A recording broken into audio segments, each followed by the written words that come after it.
دايم كلبشين في المربط وفي الجهة الكلاشين يضلوا يخبط يقول أنت كذابة. Do you remember seeing this image? About 30 Palestinian men, stripped of most of their clothes, herded away on the back of an open truck by the Israeli army in Gaza.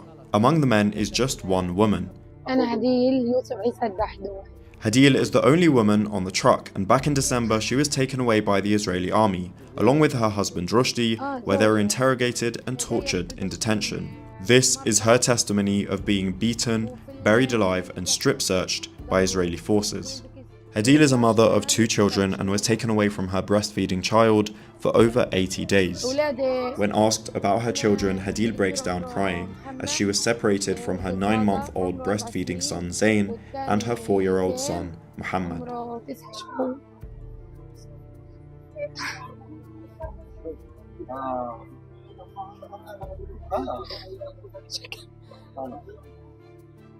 Hadil was taken away to an undisclosed location where she was drugged and violently interrogated about the events of the 7th of October. طلعونا من البيت فصلوا الإسلام في منطقة الزيتون إحنا من غزة الزيتون خشوا علينا اليهود اعتقلوني أنا وزوجي قلت لما نزلونا من قلب الدبابة غموني وحطوا يدي ورا في المرابط عصوم علي وعصوا على عيني وقعدوني نفس القعدة هذه اللي أنا كنت قاعداها في البيت اللي كنت فيه.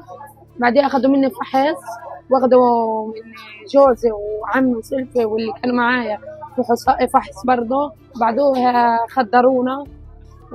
Hadil tried to tell the Israeli soldiers that she was a breastfeeding mother, and when she asked to be returned to her young son, they said no and started hitting her. يقولوا لا صار يضربني الجندي يجي من ورايا في الكلاشين قاعد يضربني على ظهري يقول انت احمد اقول له لا وكنت اعيط. هذا صاروا يحققوا معانا على 7 أكتوبر صار يقول لي انت احمد قلت له لا. كان بهذه الفتره انه ايديا ب3 ايام يا ورا وكانوا المرابط معسوسين يعني هي من الاصال كانوا اكثر من هيك اتعذبت. Her uncle, who was detained with her, asked the Israeli soldiers to loosen the zip ties on her hands, but instead, the Israeli soldiers tightened them.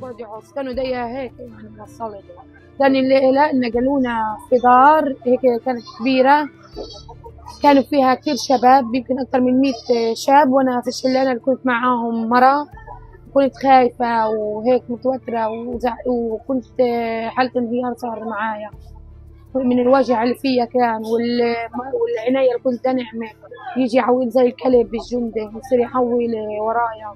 وكان الشباب يقولوا بدهم يروحوا الحمام ما كانوش يروحوا على الحمام يعملوها على حالهم. كان الشباب يتعذب يعني كنت شايفاهم وعناية كنت نعمة يعني من كتر ما عصي عليها العصبة تاعتهم. Later on, at another detention center, the Israeli forces put her in a large hole in the ground with several other men and started burying them alive. She says they brought a tank to them and the tank was so close she thought it was going to run her over. One of the Israeli troops shot his gun twice in the air and told her he killed her husband. It was a form of psychological torture. صرت أعيط بهذه الفترة وكان الشباب يعيطوا برضه دفنوهم بقوا يدفنونا واحنا عايشين. صرت اقول شو بدك تعمل فينا صار يقول لي بدي ادفنكم وانتم عايشين وخلي الكلاب تاكلكم. صرت اقول له لا تخلوا زي ما تاخذ جوزي. كل هذه الفترة انهيار وعياط. One of the men being buried next to her was her father-in-law. When she tried to get him out of the dirt, despite her hands being tied and blindfolded, one of the Israeli soldiers hit her with the back of his gun. Her husband adds that the holes were like craters of airstrikes. They put around 100 men in the hole and the tank would circle the hole and cover them with dirt. في اللي هو ضموا نصهم بعدين طلعونا منها بعد نص ساعة يمكن طلعونا ولا يعني ساعة. كله هذا ايش اللي هو كان يعملوا زي رباك للبني ادمين يقول لك يعني انهيار بده يخليك تموت وتطمع عليك وانتم طيبين. أنا بهذه الفترة إنه قالوا لي إن جوزك مات. After 30 minutes, the Israeli soldiers took them out and loaded them onto another truck. And despite still being the only woman, they took her hijab off and photographed her.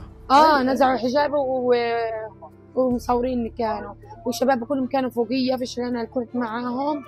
وأسأل عمي أقول له وين جوزي يقولوا لي مات. هذه الفترة إنه قالوا لي مات. They took them to another detention center where Hadil was surrounded by other detained women. She says they strip-searched them in front of female soldiers, took their money, gold, passport and phone and gave them prison clothes. Hadil says the Israeli forces interrogated her about 5 times, asking her what she was doing on the 7th of October, to which she said she was a normal citizen and we hadn't done anything, and she knows nothing about Hamas, but they still tortured her after. وبعرفش أي شيء عن حماس. قال لي وإني لأن فتحتهم قلت بعرفش أنا عنهم شيء، وإنه نفس الأجوبة كل إشي أقول له بعرفش شيء ويضربني، يقول أنت كذابة، أقول له لا مش كذابة، ويكون لابس زي إشي عقده وضل يخبطني في راسي. In the 6 days she spent at this detention camp, she said they put them in cages in the freezing cold and kept them tied up from 4 a.m. to 10 p.m. at night. She said they hurled swear words at them and accused them of all being Hamas and insulted the Prophet Muhammad. There were 19 women and girls, the youngest of which was 15 years old.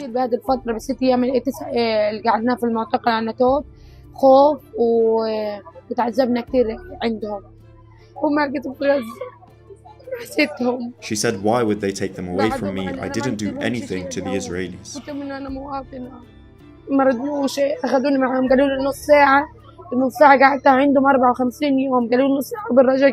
Hadil was taken from her home and detained by Israeli forces without reason for 54 days, from the 6th of December 2023 and returned on the 26th of January 2024. Hadil and her husband were returned separately but managed to find each other and their children.